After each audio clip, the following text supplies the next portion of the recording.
আকাশবাণী খবর পড়ছি শুভব্রত মুখোপাধ্যায়। বিশেষ খবর। প্রধানমন্ত্রী নরেন্দ্র মোদী আজ গুজরাটে সোমনাথ স্বাভিমান পর্ব অনুষ্ঠানে অংশগ্রহণ করবেন। কেন্দ্রীয় অর্থমন্ত্রী নির্মলা সীতারামন গতকাল নতুন দিল্লিতে রাজ্য ও কেন্দ্রশাসিত অঞ্চলগুলির সঙ্গে এক প্রাক বাজেট আলোচনায় অংশ নেন। কেন্দ্রীয় যোগাযোগ মন্ত্রী জ্যোতিরাদিত্য সিন্ধিয়া ভারতীয় ডাক বিভাগের স্পিড পোস্ট 24 এবং স্পিড পোস্ট 48 নামে দুটি নতুন পরিষেবার কথা ঘোষণা করেছেন। কয়লা পাচার কাণ্ডের তদন্তে কলকাতায় তল্লাশির সময় কি ঘটেছিল তা বিস্তারিত জানিয়ে কলকাতার এনফোর্সমেন্ট ডিরেক্টরেট দিল্লিতে সংস্থার সদর দপ্তরে রিপোর্ট জমা দিয়েছে। একই সঙ্গে সুপ্রিম কোর্টে মামলা দায়ের করেছে তারা। মহিলাদের প্রিমিয়ার লিগ ক্রিকেটে WPL এ মুম্বাই ইন্ডিয়ান্স দিল্লি ক্যাপিটালসকে 50 রানে হারিয়ে দিয়েছে। আসছে বিস্তারিত খবরে। 3 দিনের গুজরাট সফরে প্রধানমন্ত্রী নরেন্দ্র মোদী আজ সোমনাথ স্বাভিমান পর্ব অনুষ্ঠানে অংশগ্রহণ করবেন। সোমনাথ মন্দিরের রক্ষায় নিজেদের জীবন উৎসর্গ করা বীর সেনানীদের প্রতি শ্রদ্ধা জানাতে প্রধানমন্ত্রী আজ এক শৌর্যযাত্রায় অংশ নেবেন। এছাড়াও তিনি মন্দির দর্শন করে সেখানে পুজো দেবেন। পরে তিনি এক জনসভায় ভাষণ দেবেন। বিকেলে শ্রী মোদী রাজকোটে আয়োজিত ভাইব্রেন্ট গুজরাট আঞ্চলিক সম্মেলনের উদ্বোধন করবেন। গতকাল বিকেলে তিনি সোমনাথে পৌঁছে সেখানকার ওমকার মন্ত্রোচ্চারণে অংশ নেন। মন্দিরের ড্রোন শো প্রত্যক্ষ করেন তিনি। আকাশবাণীর সংবাদদাতা জানাচ্ছেন, ঐতিহাসিক এই উদযাপন উপলক্ষে পবিত্র সোমনাথ তীর্থক্ষেত্রে দেশের বিভিন্ন প্রান্ত থেকে প্রচুর ভক্ত সমাগম হয়েছে। উল্লেখ্য, দ্বাদশ জ্যোতির্লিঙ্গের প্রথম মহাদেব মন্দির এই সোমনাথ মানুষের অতুলনীয় বিশ্বাস ও আস্থার প্রতীক। 1026 খ্রিস্টাব্দে গজনীর মাহমুদ সোমনাথ মন্দিরের ওপরে প্রথম হামলা চালান এবং সেখানকার ধনসম্পদ লুট করেন। সেই আক্রমণের 1000 বছর পূর্তি উপলক্ষে এই অনুষ্ঠানের আয়োজন করা হয়েছে। সোমনাথ মন্দিরের সহনশীল প্রতিমূর্তিকে বিশ্বের দরবারে তুলে ধরতে গির সোমনাথ জেলার উপকূলবর্তী শহর ভেরাভালে বৃহস্পতিবার থেকে শুরু হয়েছে এই সোমনাথ স্বাভিমান পর্ব। একই সঙ্গে 1951 সালে পুনর্গঠিত মন্দির উদ্বোধনেরও এবার 75 বছর পূর্তি হচ্ছে। স্বাধীনতার পর সর্দার বল্লভভাই প্যাটেল এই মন্দিরের পুনর্গঠনের কাজের উদ্যোগ নেন। তৎকালীন রাষ্ট্রপতি ডক্টর রাজেন্দ্র প্রসাদের উপস্থিতিতে 1951 মন্দিরটি আনুষ্ঠানিকভাবে ভক্তদের জন্য খুলে দেওয়া হয়।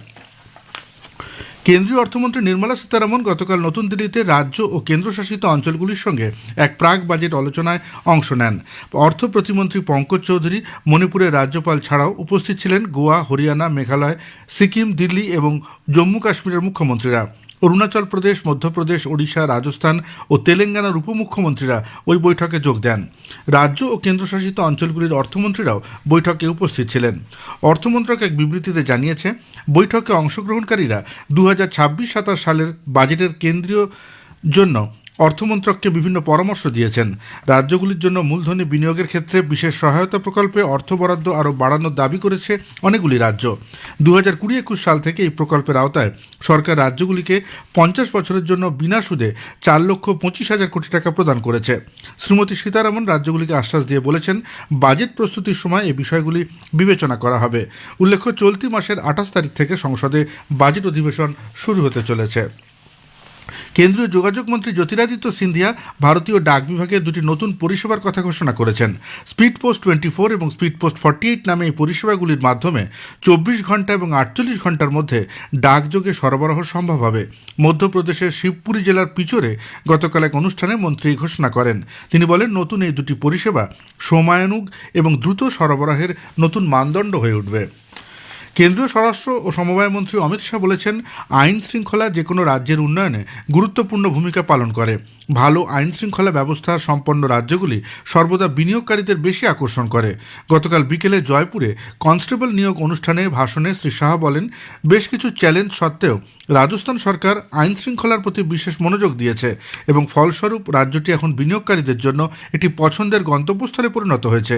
মন্ত্রী বলেন, সুপারিশ ও দুর্নীতি ছাড়াই সম্পূর্ণ স্বচ্ছ নির্বাচন ব্যবস্থার মাধ্যমে তরুণদের চাকরি দেওয়া হলে একটি রাজ্য এগিয়ে যায়। নিয়োগ দুর্নীতিমুক্ত এবং ন্যায্য হতে হবে। শ্রী শাহ বলেন, ভজনলালের নেতৃত্বাধীন সরকার রাজস্থানের যুব সমাজকে প্রশ্নপত্র ফাঁসের ভয় থেকে মুক্ত করেছে।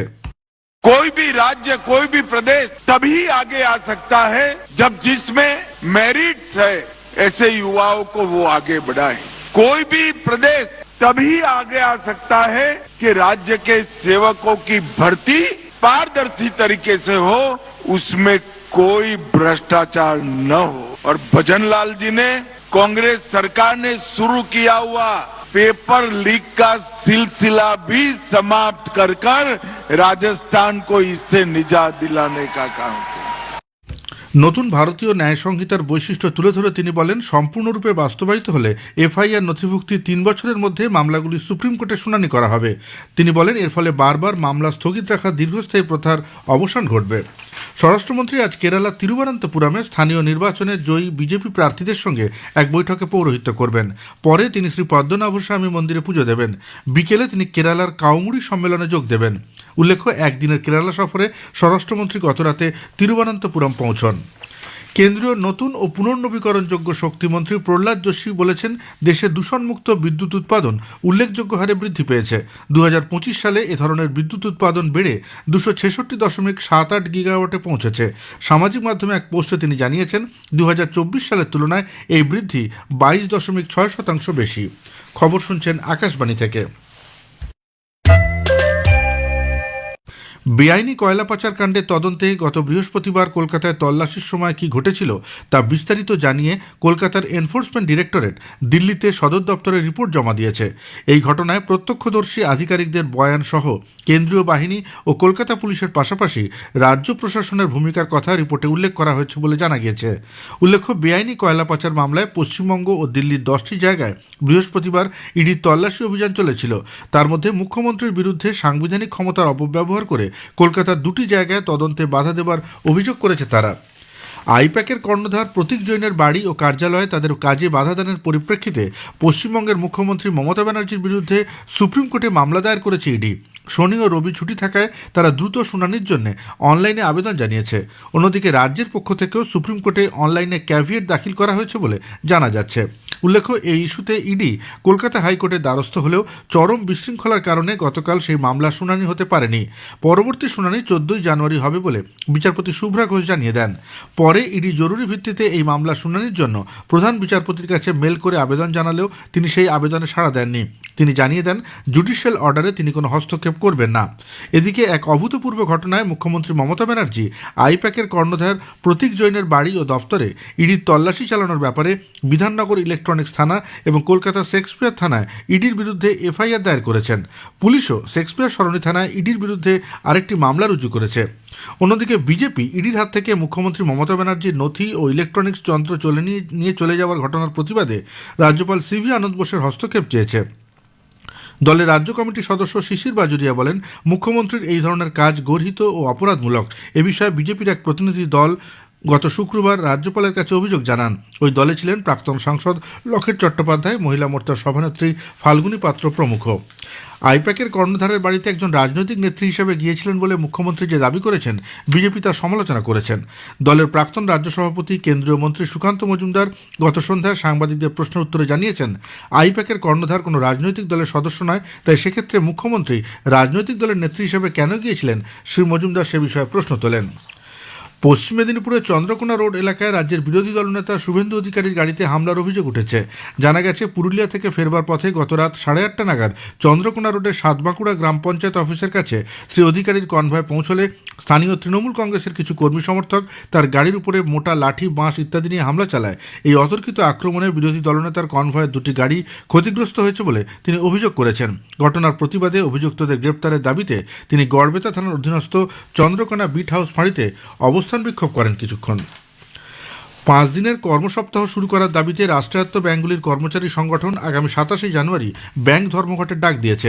কলকাতার নজরুল মঞ্চে আয়োজিত state bank of India officers অ্যাসোসিয়েশনের বার্ষিক সাধারণ সভায় গতকাল একথা জানান সংগঠনের সাধারণ সম্পাদক শুভজ্যোতি চট্টোপাধ্যায়।